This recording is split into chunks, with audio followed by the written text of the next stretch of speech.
All right. That was a fun game. Unfortunately, one the Knicks did not pull out. Predictably, though. I mean, they were final score 113-105. So if you took the Knicks to cover, you're in luck because this was an 8.5 point spread, which was tied for the largest spread of any Knicks game this year, tied with the Boston game that they ended up winning in overtime. And it was an 8.5 point spread because obviously the Knicks were not playing several of their key players in this game because this game meant nothing to the Knicks. No Brunson, no Randall, no Mitchell Robinson. And they lost 113-108, or excuse me, 113-105. Would have been cool to have the win, especially since, these kids, as they do, and is a big part of the reason why this season has been so much fun, fought and fought and fought and fought, and they fought against a team that was playing for a lot because the Pelicans are trying to stave off falling into the play-in, as they should. And they did successfully. And I mean, that's a good team. Even without Zion, that's a very good team. And yet it's a team that the Knicks were toe-to-toe with really into the last few minutes of the game, and then were undone by a couple of things that we will certainly talk about. Right now, actually, we should talk about them. So I want to focus on three things in this game. I think, and not in order, probably in order of ascending importance. First, Emmanuel quickly, incredible first quarter. Started off the game. I think he was 5 of 6 in the first quarter. He ended up with 6 threes, 6 of 10 from deep, 24 points on 8 of 18 shooting. Cooled off in the second half for sure, as the Pelicans were, I guess, more in tune with trying to shut him down, as they should have been, because he was tearing them up in the first half, basically. Another impressive outing for him. It was another reminder that he is a star on the rise. And even when the Knicks are not with their top 2 shot creators, he can certainly hold his own in the role that he was given. At the same time, you saw in the fourth quarter, he's still a third-year guy. He's still a third-year guy that is still figuring out how to be a lead ball handler in those situations. And Pelicans defense definitely got the better of him a few times. There was a turnover. There was a block shot. Not Emmanuel Quickly's best fourth quarter for sure, but another solid game for him, and I have no doubt that he's going to be very ready to contribute in a very meaningful way in the playoffs. So nice game from Quickly. Another nice shooting game from Grimes, although I feel like he didn't shoot it that much in the second half. Only finished with 9 3-point attempts. Look at me. But he was 4-9 from deep for 14 points. Solid game from Grimes. The usual Josh Hart, man. Weird. Josh Hart went 1 of 8 from the field, though. But he's a guy, testament to Tibbs always saying you don't have to shoot well to play well. He played well. Some solid McBride minutes. The last 2 guys that I want to focus on, and some nice passing from Hartenstein, I should also say. 5 assists, all of them in the first half. The last 2 guys that I want to focus on are Obi Toppin and RJ Barrett.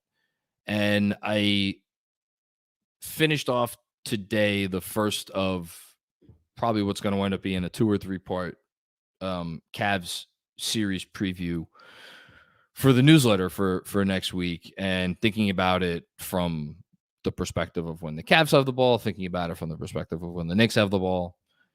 And to me, and I said this, just on the halftime Zoom, but I'll repeat myself. In Brunson, Quickly, Hart, Grimes, you know what you're going to get from all those guys. Julius Randle is a wild card for a different reason, for health reasons. And I think there was certainly there's certainly been some talk about, are the Knicks playing faster without Julius? They're passing more. Like, all that stuff is true. I think that storyline has been overblown a bit. And I think it's just a matter of health. If Julius Randle gets back and he's healthy and he's rested, and he's going to be rested, and if he could just get his conditioning back sooner rather than later, I'm not really worried about him having a positive impact on the Cavs series. That's just me. So that's Randle. And the centers, well, I think the centers are going to be pivotal, in particular on defense, because I think a 10 out of 10 Mitchell Robinson could be the deciding factor in this Cavs series, at least on that end of the floor, because he could guard two players at once, even a really good guard like Donovan Mitchell, on drives, on pick and roll specifically. I think the X factors in the series are going to be RJ Barrett and Obi Toppin. And I'll talk about Toppin first because I think Toppin, if Randall somehow makes a miraculous recovery and he is like, let's just say for argument's sake, he's 100% good to go for game one, I think Toppin's time in this series is going to be minimal. And I say that with a little bit of trepidation because, like, you know, what did he hit from three tonight? He was 1 of 4 from three tonight, so not his best game from deep. But, like, you know, he always does Obi Toppin things.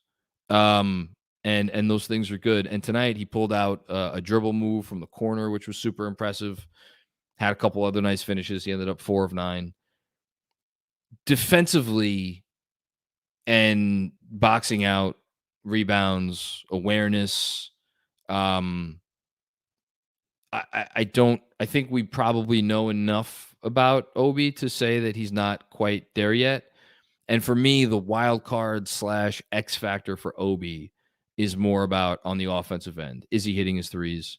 Is he doing enough of those Obi things to make up for the fact that, you know, and again, in a perfect world, this is going to be only against backups. But to me, the question coming down, you know, or coming down to it for Obi is like, again, assuming Randall is healthy enough to play even, you know, 25 minutes a game or 28 minutes a game, the Knicks at this point have enough guys with Josh Hart taking big time minutes at the 4 where they could fill the rest of the rotation without needing Obi Toppin. And so that's why he's an X factor. Does he do enough of the Obi stuff on offense? And can he be above board enough on the defensive end? And tonight you saw, again, some good, some not so good. But tonight was really about RJ Barrett.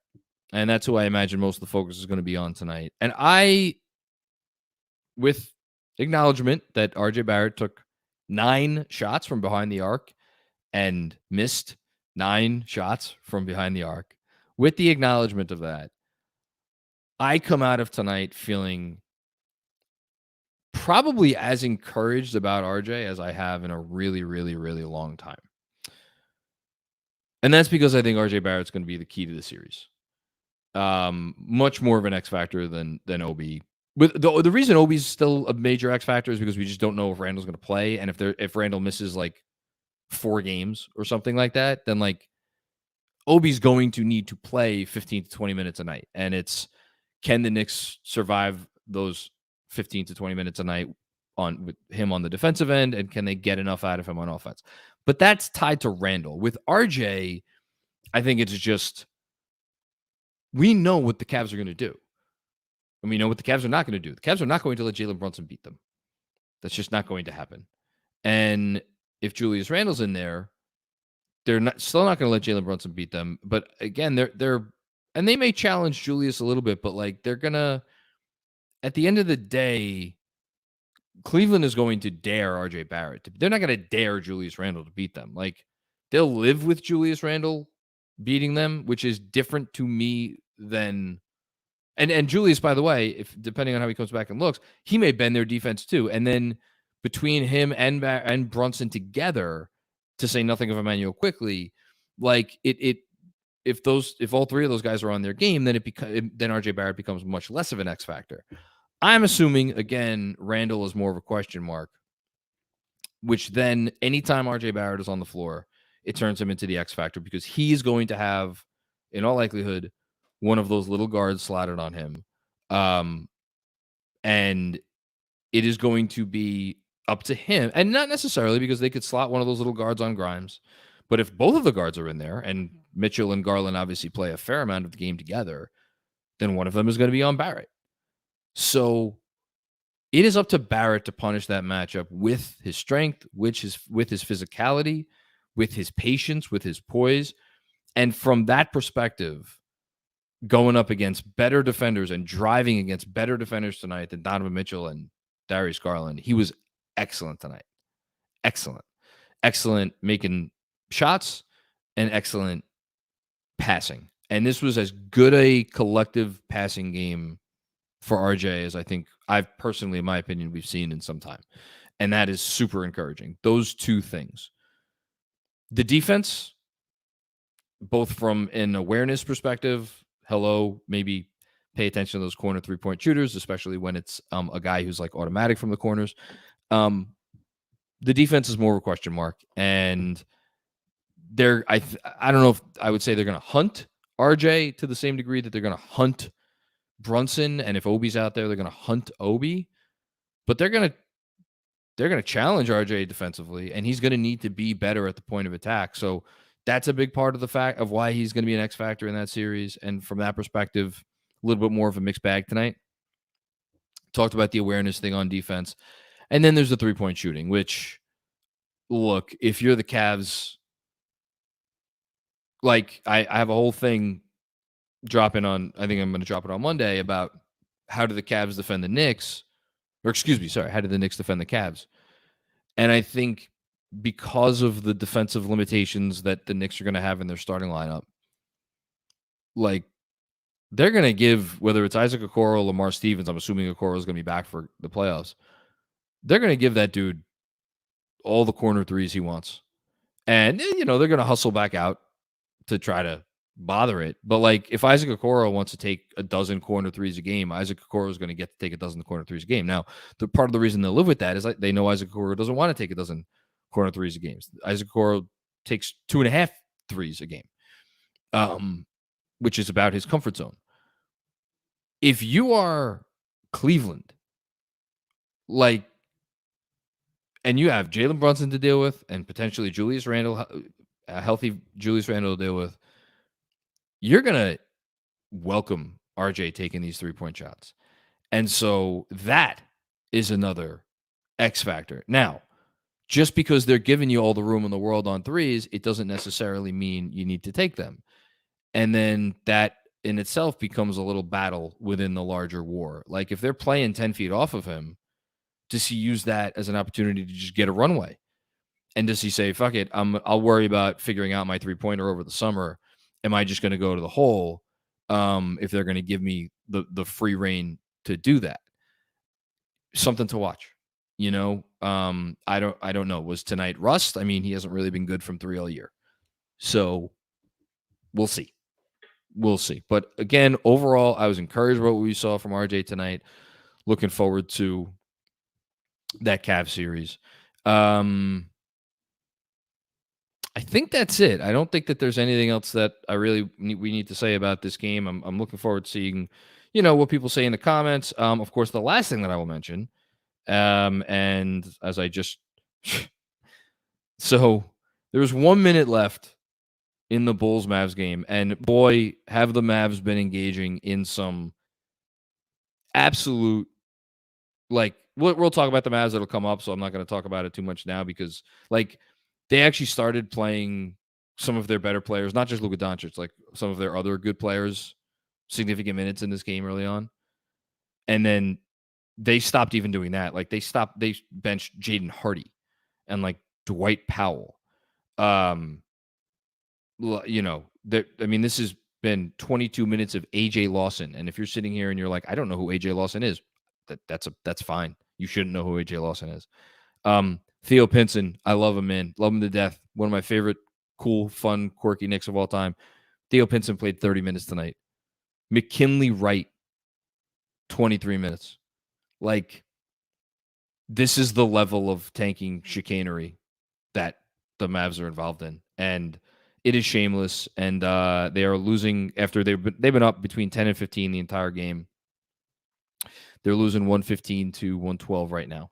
So we'll see what happens with that. Okay. On that note, let's do a personal injury report presented by our good friends at Weiss and Rosenblum. Don't forget, if you think you may have a personal injury case, call Weiss and Rosenblum today at 212-366-6100 or visit weissandrosenblum.com for more information. Again, 212-366-6100. Prior results don't guarantee future outcomes, but if you think you have a case, give them a call. Free consultation. If they take your case, they don't get paid unless you do. And go with a veteran, not a rookie. So personal injury report tonight. Again, Mitch out, rest. Brunson, pretty sure he could have played. He was out, and then Julius Randle, and that is it. I'll be curious to see who the Knicks trot out there on Sunday. Do we finally get the Trevor Keels minutes? Do we finally get the Jaquan Jeffries minutes? Do we finally get the Dwayne Washington minutes? Dwayne Washington? I think it's Dwayne Washington. More Fournier minutes, more McBride. Like, they could rest everybody. Or do they keep trotting these kids out there? Do they want to go for 48 wins? Is that important to them? Is that for some reason, is that a nice round number for them to shoot for? I don't know. I kind of like the ring of 48 wins, but who knows? So that is the personal injury report presented by Weiss and Rosenblum. Moment of the game. We had a beautiful Isaiah Hartenstein pass to Quentin Grimes that made it 58-57 right before the first half ended. I got to go with one of the IQ threes, so I'm going to go with IQ's step back three to make it 81-77 when the Knicks were making their comeback at the end of the third. And then there's two RJ plays that I'm choosing between, and I'm going to go with the one that is more, to me, emblematic of what made his night so special, and that was his passing. So quickly, threw a quick pass to RJ, and it was in the middle, late fourth quarter. RJ, without hesitation, passed the ball right to Sims for what was like a little, actually it wasn't that little, it was a Sims floater, but it was from like 8 or 10 feet out. It was a beautiful floater, but just the quick decision by RJ after he got that really nice pass from quickly, Grimes, RJ to Sims to make it 199. I thought that was an exceptional pass and just an exceptional couple of passes. And then finish off by a good floater from Sims. Theo Pinson, the former Knick, had a 3-pointer to tie it and missed. And now and then they fouled to put Derrick Jones Jr. on the line, and Derrick Jones Jr. missed 2 free throws, and now the Mavs are going to apparently have another chance to tie, except Derrick Jones Jr. blocked McKinley Wright's 27-foot 3-point attempt. I'm going off of like freaking Gamecast.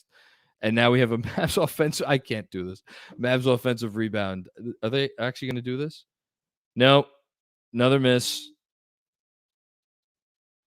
And now they lost the game. Mavs lose. Mark Cuban, I hope the basketball gods treat you the way you deserve to be treated. That's all I'm going to say. That's a joke.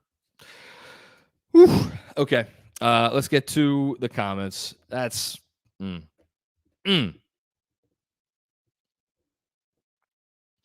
Dominic Manzi, what's going on, Dom? What do you think of the Knicks' approach to these meaningless games versus the Cavs sitting everyone? It feels like a major advantage that stems from the luxury of being so deep and so young. I like the approach. Again, like, to me, if you're not worried about resting guys, which, like, I don't think the Knicks need to be worried about getting Emmanuel quickly or Josh Hart or Quentin Grimes. Rest. I like that they put in RJ today. I like try to get RJ's feet wet before the playoffs. I thought that was good. I didn't think it would have been a good idea to have RJ go the entire last however many weeks of the season without getting some action. And I think he benefited from that tonight. So yeah, I like the approach. They're going to have 5 days off after Sunday. And again, I want to see how they treat Sunday. Thanks, Dom. Jesse M. What's going on, Jesse? Ready to accept the fact that RJ will never be a good 3-point shooter. 3 seasons combined, 32%, excluding the COVID year. It will never happen. Never say never. Never say never. I think RJ, I thought his shooting rebounded last year after a slow start, and then it was iffy towards the end of the season. But I thought there was a stretch last season where he shot it well from 3. I don't think the COVID season was a complete aberration. And I think he had nice stretches this year. I think it's just been a really tough year for RJ all around, and 3-point shooting is not something that comes natural to him. I'm not willing to write off him as a 3-point shooter. And if anybody out there is a believer in, or like still believes that RJ Barrett needs to be like, or can be like an all-star, they better not write off his 3-point shooting, because I just don't believe you could be a wing today, or perimeter player in the NBA today, and not have, and just like basically completely abandon your 3-pointer. I don't think that that's possible, unless you are just like obscenely special in several other ways, and I don't think RJ is. Thanks, Jesse. Robert Cross, it's your boy John. Is it fair and reasonable to say that the Knicks need to get into the Eastern Conference semifinals in order to get 53 wins? If so, do they beat the Cavs? Thanks. I'll hang up and listen. It is fair and reasonable to say that the Knicks need to get into the Eastern Conference semifinals to get 53 wins, because it would be impossible to get there otherwise. Do they beat the Cavs? I mean, you're not going to like this, Robert. If I'm picking the series right now, I'm picking, like, without knowing anything about Julius's health. I think I would have to. I think I would have to pick Cleveland. It's the first time I've actually said that out loud, and I don't like the sound of it. But yeah, without knowing anything about Randall's health, I think I would lean Cleveland in 7. I think the Knicks can. I think the Knicks can certainly win. I think the Knicks. It's not like they have a 5% chance of winning if Randall isn't at full health. I think it's more like, I don't know, 30, 40% chance. But I would not,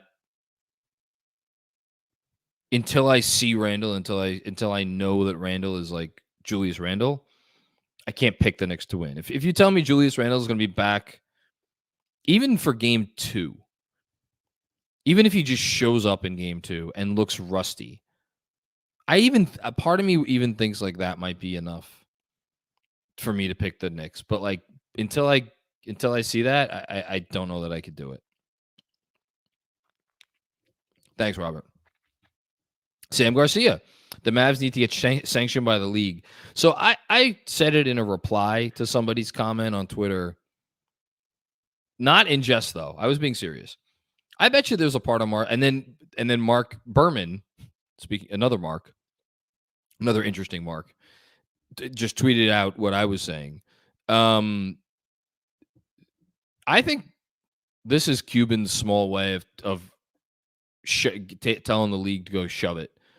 The league, who created this play-in tournament with the overt purpose of avoiding tanking. And the Mavs took that and they spit it right back in the league's face. And they said, F you, we don't care what you want us to do. We're going to do what we want to do. And I think that was absolutely with the fact that the Knicks did not get dinged a first-round pick in the tampering investigation for Jalen Brunson. I think that this was a small part of this was Mark Cuban telling the league to go fuck itself. That's my gut feeling. And yeah. Miss Juanon. Wow, I didn't know we had a Miss Juanon. Hello. Or actually, wait, no, I did know we had a Miss Juanon. You commented once before, didn't you? Or like maybe it was something, but I knew you. Yes, I knew this. Breen said it best. Any Knicks fan should be happy with this season and where we are, no matter what happens next. Love Tibbs letting Sims play it out. Yeah, I thought Sims was good tonight. How many offensive rebounds did Sims end up with? Because it felt like he had 4 in like the first 5 minutes of the game, or the first 5 minutes that he played. Sims finished the game. Here's Sims' stat line. Played 29 minutes. Perfect from the field, 3 of 3, 4 offensive rebounds, 8 rebounds overall. So maybe his offensive rebounds were all in the beginning. Yeah, Sims was good. I think Sims is like a really great luxury to have as your third string center, especially the fact that Mitch seems to get injured every year. And like you look around the league at the different big men.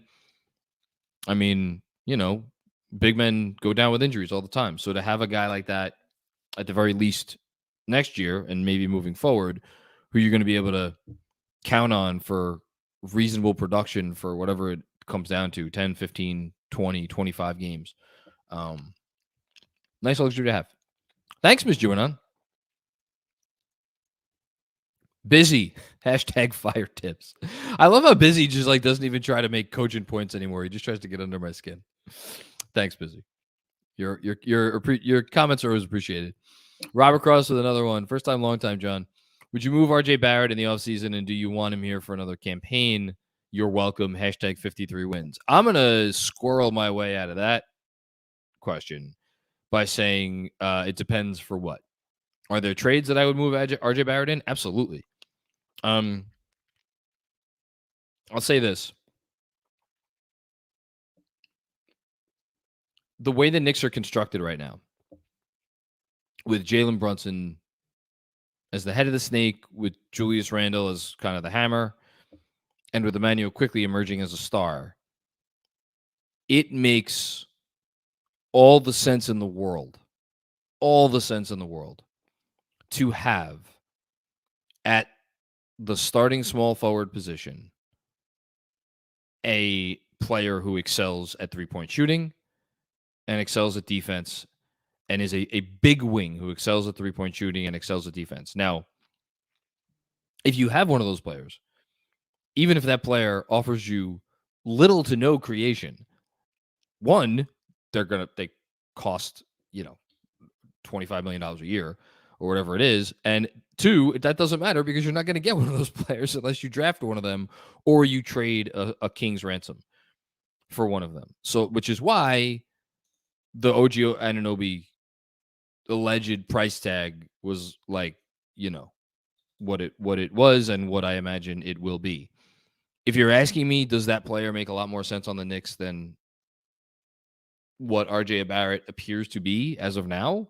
Yeah. But as you always say to me in our conversations offline, there exists the very real possibility that RJ Barrett continues to improve and gets over all this nonsense and becomes what many people like yourself and others think that he's going to become, which is like a borderline all-star player or an all-star. And you don't want to sell low on that guy. So, again, I think it depends what the trade is. But would I explore moving on from RJ? Yes. Do I think the team will explore moving on from RJ? Yes. JBRI. Man, thank you, JBRI. I really appreciate this. Very, very extraordinary. This came out of nowhere. I did not expect to be getting something like this tonight. Thank you. I'll be enjoying ham and cocktails on Sunday. So I wanted to shout out the KFS team today for another exceptional year of content. All your hard work is much appreciated. J-Mac, who are you taking? We here season Derrick Rose or we back season Emmanuel quickly? Bring on Cleveland. Let's freaking go Knicks.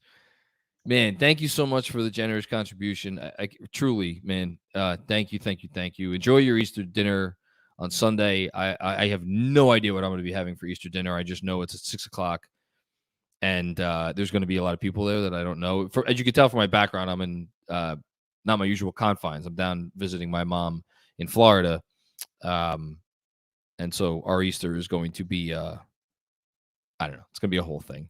I don't really know what else to say. But enjoy your Easter. As for who am I taking? Oh, it's Emmanuel quickly. And it's not even close.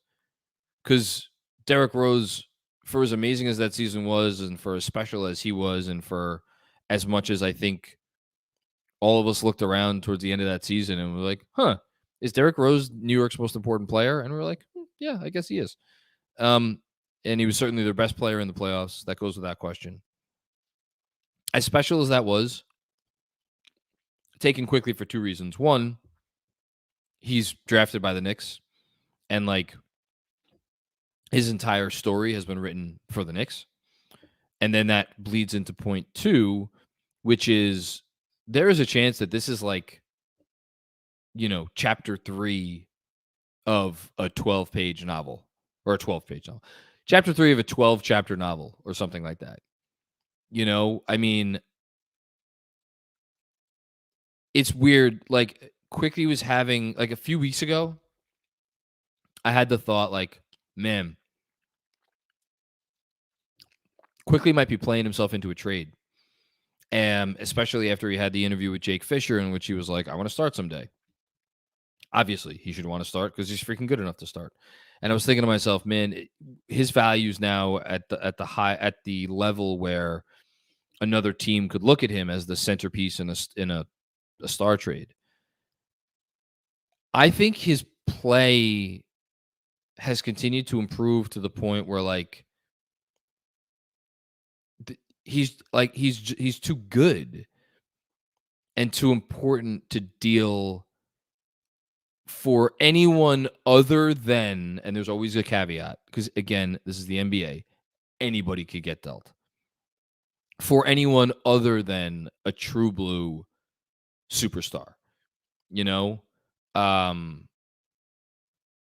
hope it's tough because it feels like it's Sophie's choice. You're picking between your kids, between him and Grimes. As far as the young players go, like, if I had to pick between those two, I mean, my Lord, I can't even say an answer because I don't know.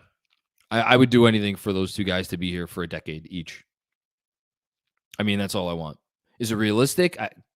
Probably not.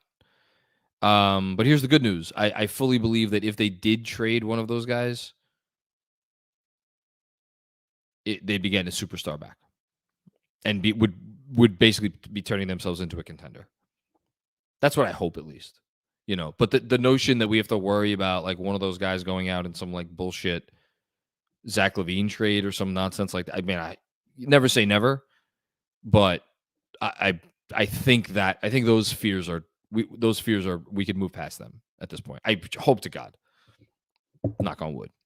Thank you, JBR. I really appreciate that. Seriously. Dom, my main man, Dom Cappuccini. Fun loss. I would have liked to see Grimes for 3 than RJ. Well, there's a reason that Grimes didn't take that shot because they made sure he was covered. Do you think they take a Dallas approach to Sunday? It's very funny. No. I think they're the guys. I think the starting lineup that you saw tonight is probably going to be the same starting lineup that you see on Sunday. I wonder if they would let basically keep the rotation the way it was tonight up until the beginning of the fourth quarter, middle of fourth quarter, and then for the last 8 or 10 minutes of the fourth quarter, put in your Trevor Keelses and DaQuan Jeffries of the world and let them close out the season. That's what I guess. But then again, if it's a close game, this is Tom Thibodeau, and he truly, you could think he's a crazy person. But then again, you look at what he's done to the Knicks and how he's turned around this team over the last several years, and like, for him, if it was a close game on Sunday, that's just another opportunity to learn and another opportunity to get another crunch time situation under your belt. Doesn't matter who the opponent is, So I don't know. Is he going to bypass that opportunity? I tend to say no, but I think it's a toss-up. More of a toss-up than it was probably tonight. Thanks, Tom. Duran, visual variant. What's going on, Duran? RJ needs to fire Drew Hanlon. Totally okay if he is Ben Simmons' outside game. Trey Murphy's going to be good. Trey Murphy, I keep saying that I'm going to do an updated version of my trade value list. Trey Murphy's going to be high. That dude, I have a funny feeling. I mean, Markkanen's going to win most improved. I think Markkanen's going to win most improved. I think, oh my God, I'm blanking on who the other, like, big name player is that's in the running for the award besides Jalen Brunson. But I guess my point is that, like, I wouldn't be shocked if Murphy found his way onto the top 3 of the final ballot. I don't think that's crazy at all. We'll see. I hope it doesn't knock Brunson off, because it'd be cool if he wound up top 3 then there. As for RJ, I mean, yeah, we'll see. Hush, what's going on, Hushu? IQ is my third All-Star for this team. RJ just gives me shades of 2021 Randall. It feels like a ball stopper sometimes. The Knicks give IQ $100 million this offseason. Yes, the Knicks give Emmanuel quickly $100 million this offseason. Completely disagree with your RJ ball stopper take. I think there were a lot of nights where you could have said that this year. Tonight is not one of them. And shades of 2021 Randall. Do you mean like the We Here season Randall? Because like that, he wasn't a ball stopper either. Or do you mean last season's Randall? Randall last year, even though like that, Randall's issue wasn't that he was a ball stopper, right? Yeah, a lot of issues. I don't know if that was one of them. Listen, we know what RJ's issues are. It's a matter of if he sorts them out or not. And I think some of that maybe has to do with his training. Maybe it has to do with his body. Like, does he need to slim down some more? I know there's been a lot of talk about that of late. But this is gonna be a big summer for RJ. It's gonna be a big summer for RJ. Thanks, Hush. Juanon, what's going on, Juanon? It was good to hear from Mrs. Juanon before. Frankie Smokes let me down one final time tonight. Oh my God. Frankie Smokes getting the smoke. I was really hoping the former Knicks would pull one out. At least we have the Cuban meltdown to relish in before the playoffs, because the pick is gone. Well, so let's just go through, because again, it is still possible the Mavs do, like, I think it's still possible for the Mavs to tie OKC as far as record. And then I believe it comes down to a coin flip. There were some tweets about this earlier that I think I probably missed. But my point is I don't think it is set in stone, or maybe it is set in stone. I don't know that the Mavs are going to go into lottery night definitively with the 10th worst lottery odds. Let's just say it is set in stone. Even so, there is I think it's about a 20% chance. I'll look it up right now. Hold on. Pick odds. Yeah. There's actually better a 20.2% chance that the Mavs drop down to 11th or 12th or theoretically 13th or 14th, but that's highly unlikely. And at the same time, there's also a not insignificant chance, if they stay at 10, that they're going to move up to one of the top 4, but that would be a 9, 13, 14% chance of that. So better chance we end up with the pick than they fall into the top 4. We'll see. Jesse with another one. The Mavs 4th was embarrassing to the sport. Obviously, obvious tanking. Yeah, I mean, the NBA has a problem. The NBA has a problem. And it's a problem that's not just tanking teams, but like, just look around the league. I mean, look, I can't throw stones sitting in a glass house. Like, Jalen Brunson didn't play today. Julius Randle's different, but like, Jalen Brunson didn't play today. Mitchell Robinson didn't play today. Jalen Brunson didn't play a few days ago. Like, instead of a great finish to the regular season, and it's like, how do you regulate this stuff? Like, I don't think the league much cares about the fact that the Knicks were playing who they were playing tonight against the Pelicans. I think the league is going to care a lot if what should be a really important season finale between the Suns and Clippers turns into a who can out tank who. Now, interestingly enough, the Pelicans winning tonight may take that off the table, and it may just be it may take that off the table, and the Clippers are going to try really hard to win. And the Suns, but even that, the Suns may very well be like, okay, fine, here, win, and then just and trot out their bench because they would rather see the Clippers in the first round than the Warriors, or perhaps even the Lakers. So, like, I don't know how you litigate this stuff. Because Clearly, they're trying to a little bit with the 65 game thing for all NBA, which I think is a positive step in the right direction. But yeah, what the Mavs did here, I think, goes above and beyond any of that. Again, like there was a possibility they would get into the play-in with one of the best players in the sport, and a guy in Kyrie Irving who's been the second best player on a championship team.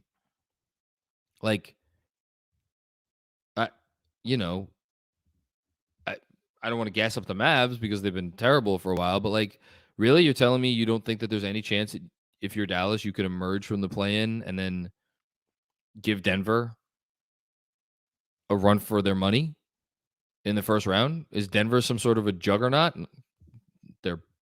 I don't think so. But the Mavs basically did the calculation and they were like, we don't think the Thunder are going to win on Sunday, and we'd rather ensure that we keep our pick. It's beyond egregious. And yet, the current incentive structure makes it so that it was a decision that they could make. It's an egregious decision on some fronts, but it is one that the current incentive structure allows for. And that's a shame. Thanks, Jesse. James Lee, what's going on? Please say Hewing and Ewing. It's the New York accent. There are some words that like want to see the difference. Yeah, I can't. Listen, there's some a huge, right? I say huge. Ewing. I don't even know. I can't even say Ewing a different way. I don't know how. Frank Miranda, what's up, Mac? It's your boy Frank from Patreon. You're doing God's work feeding us the hopium with RJ Barrett while he's still trying to build New York City housing projects. Oh, God. With all those bricks from 3. God bless KFS family. Your generosity is always appreciated, Frank. He has to fix it. I mean, he has to. And again, like, look, here's the good news. And this people aren't gonna like when I say this, but I'm gonna say it anyway. The fact that the Knicks are not winning a championship this year, I think, is kind of a saving grace. Because let's just say, for argument's sake, the absolute worst case scenario happens and RJ, let's say Randall's out the whole first round series or most of the first round series. And even with him out, the Knicks are feisty and they take a couple games and they get into a game 6 or they get into a game 7. And in the games that they lose, RJ, I don't know, shoots some abysmal number from 3, right? That would almost be like, okay, you were never winning anything this year.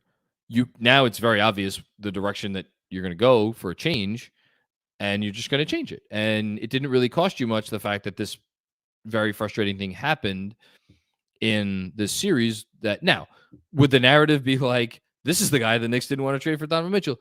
And yet, that is the silliest narrative on the face of the earth. And the reason it is the silliest narrative on the face of the earth is because I will believe until my dying day that the New York Knicks began that negotiation from in June with the clear intent that at the end of the day, at the end of the negotiation, it would end with RJ Barrett going to Utah.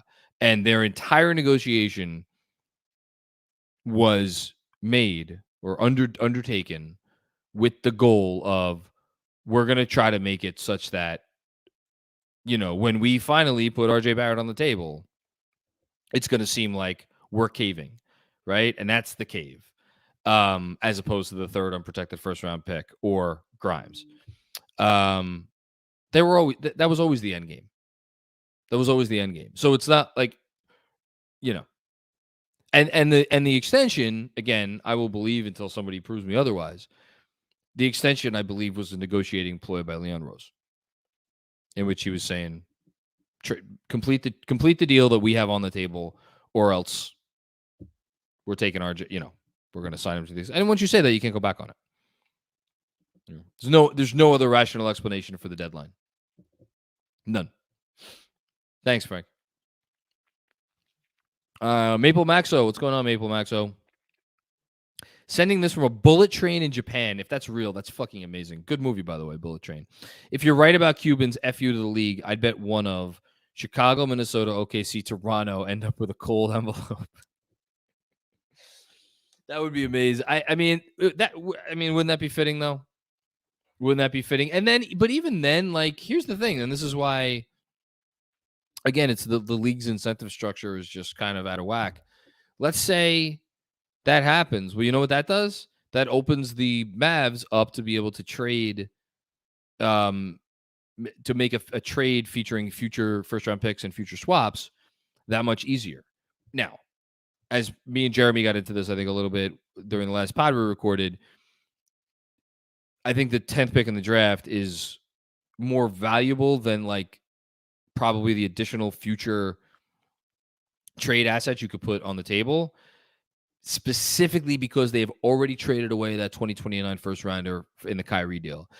Maybe if you had something like that distant out there, maybe that would be looked at as more valuable. But even then, I don't know about that.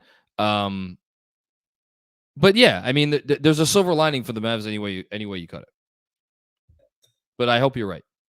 Thanks, Maple Maxo.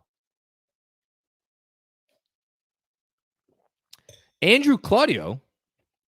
Hello, Andrew Claudio, and shout out to APJP producing tonight.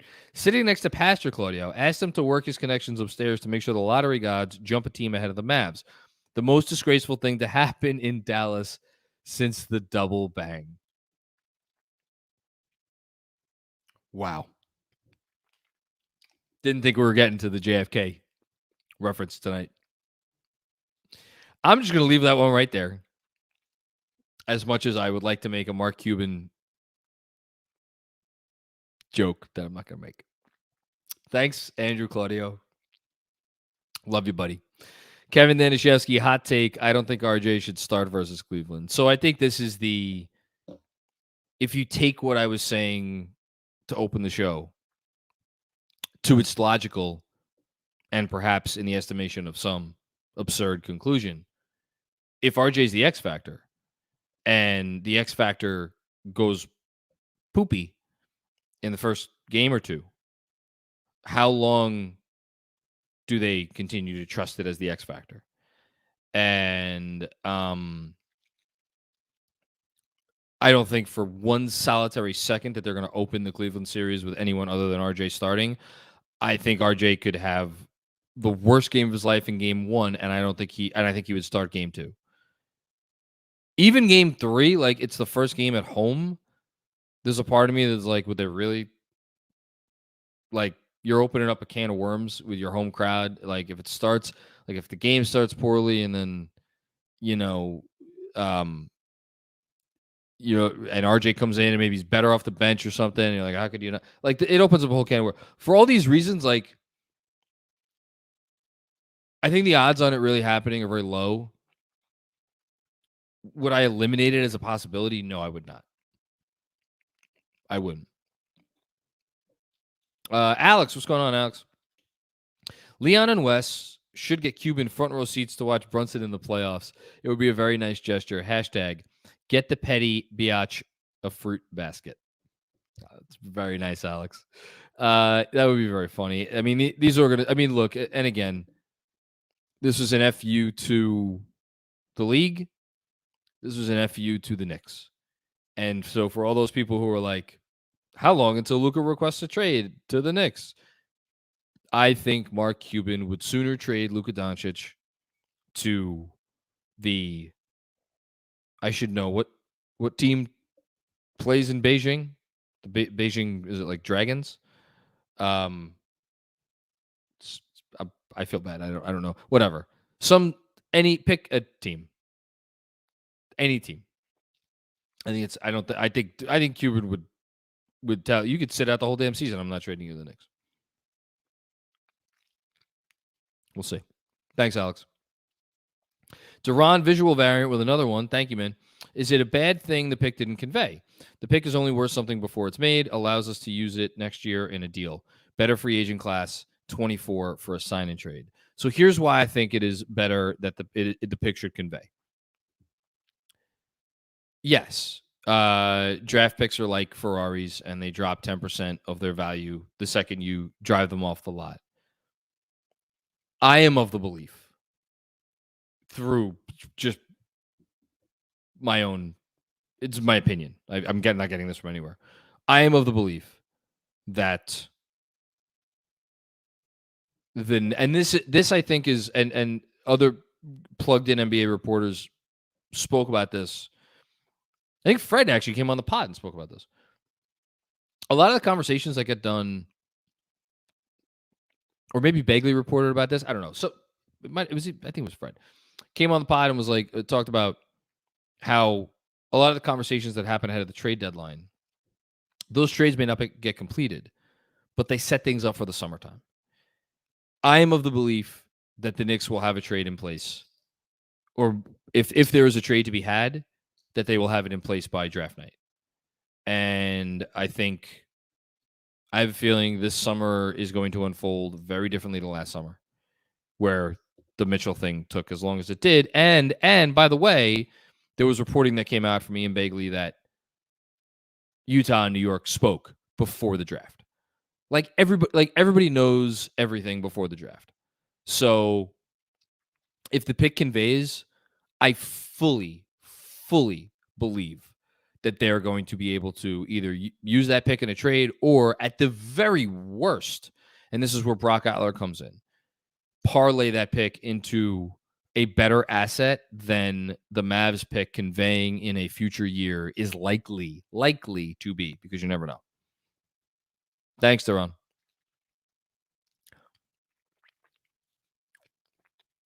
Is that it? Oh, I think we're done. Okay, there we go. Nice clean Friday night. Thank you everybody for hanging out with us. The game meant nothing and the Knicks played hard. Game meant nothing and still got a banging post game. Don't forget, we will be here. I will be here on Sunday, Easter Sunday, after the game, talking about, again, another quote unquote meaningless game. But I kind of would like to see the Knicks finish with 48 wins. I've said that for a little while now. I think that would be cool. And then boy, do we have a lot of content planned for next week. A lot of fun stuff. Guests, different ways of looking and thinking about the Cleveland series. Really excited about some of the newsletters that I got coming out next week that I've already started to work on. So shout out to everybody. Don't forget, if you dig the show, help support in any way you can. Subscribe to the YouTube channel. Subscribe to the pod. Rating, review, the whole thing. We will be back soon. And in the meantime, enjoy your weekend. Peace out.